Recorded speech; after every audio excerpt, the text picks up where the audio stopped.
Government says it is developing a circular economy framework with the use of plastics. This will tackle how plastics are designed, manufactured, consumed, disposed of and recycled due to the negative impact on the environment.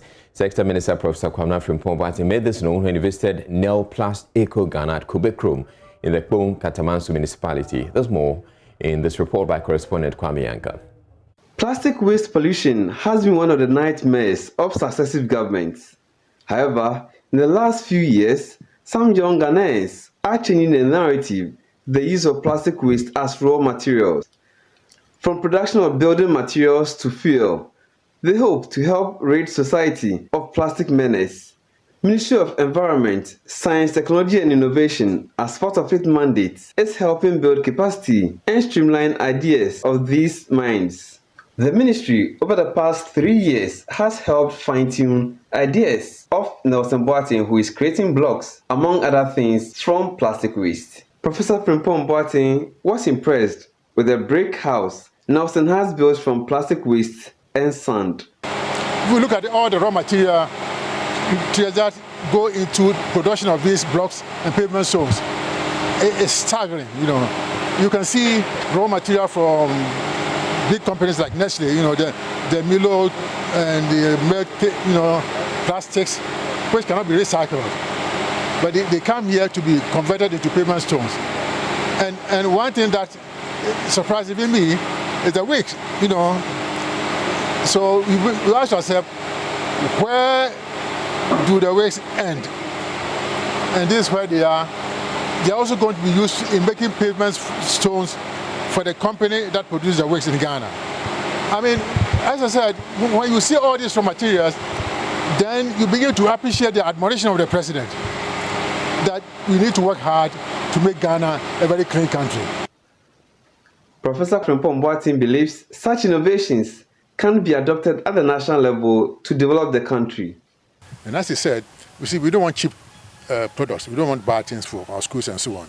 And this system is in development.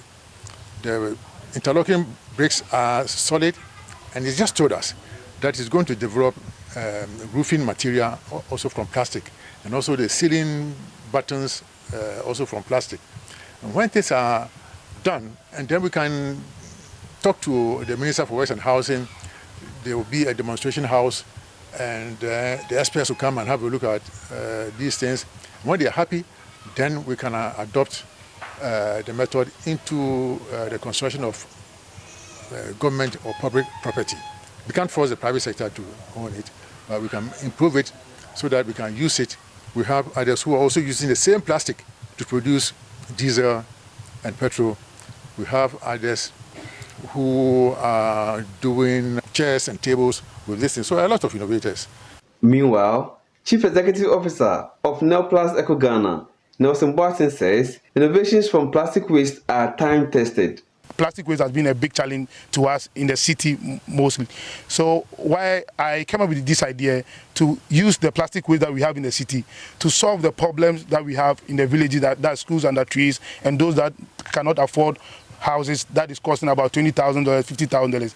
This house is very cheap and any ordinary person can afford it. Even by picking plastic to us, we can negotiate with the person to get one of these. There is a little component of cement. As when we get to the pillar side, we need the cement to hold the pillars together. But apart from the pillars and the beams, everything you see here is just plastic, interlocking, no cement. So these bricks has been tested in Ghana Area Authority and Ghana Standard Board for the compression strength, and we are even above the normal concrete bricks that we have. This building can withstand over 100 years without doing any maintenance, unlike the concrete ones. The ministry will be instituting an award scheme to honor names behind such innovations. Kwame Yanka reports for Joy Business.